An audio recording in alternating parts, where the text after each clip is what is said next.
जीवन जिसको एक उत्सव हो जाए, बाहर उत्सव मनाने के फिर वो सिर्फ बहाने ढूंढता है। जिसके लिए जीवन दुखकारी हो, वो उत्सव आने पर भी उस उत्सव पर जो खर्च होगा उसकी चिंता से बेहाल ही होता है। तो उत्सव परक हो जिसका जीवन, उसके लिए तो हर दिन होली है और हर रात दिवाली है।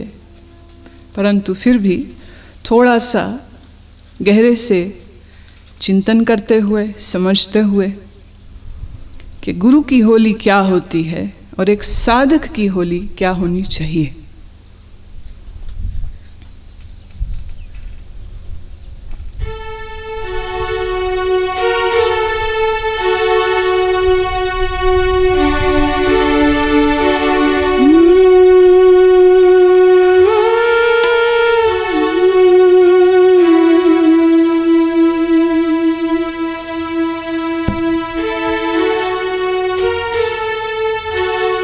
साधो साधो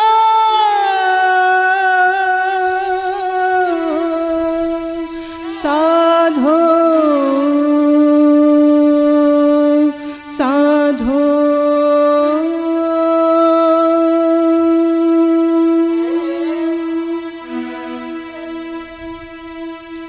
साधो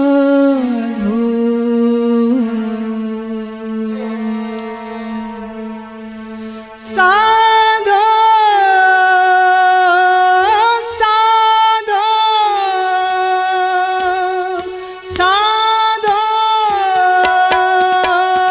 साधो सद्गुरु संग रंग, सद्गुरु संग रंग, होरी का खेलो, होरी का खेलो। साधो साधो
आवो, ओढ़ के आवो।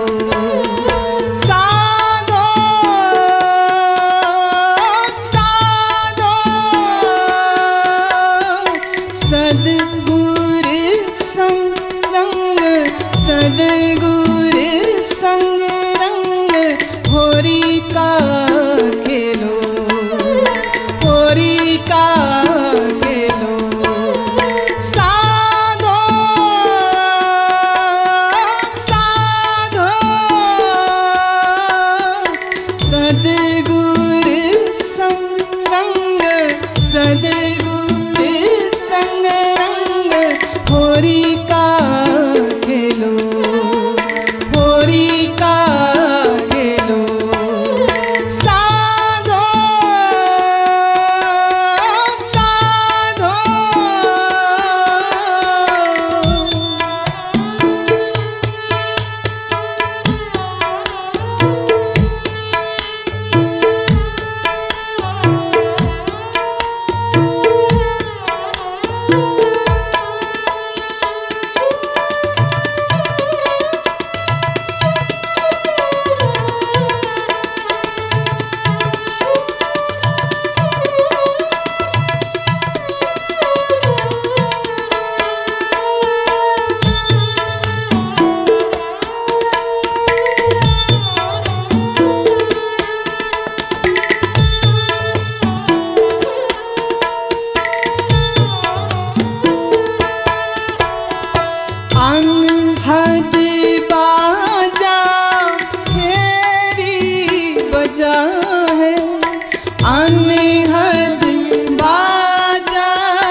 होरी का खेलो, होरी का खेलो। साधो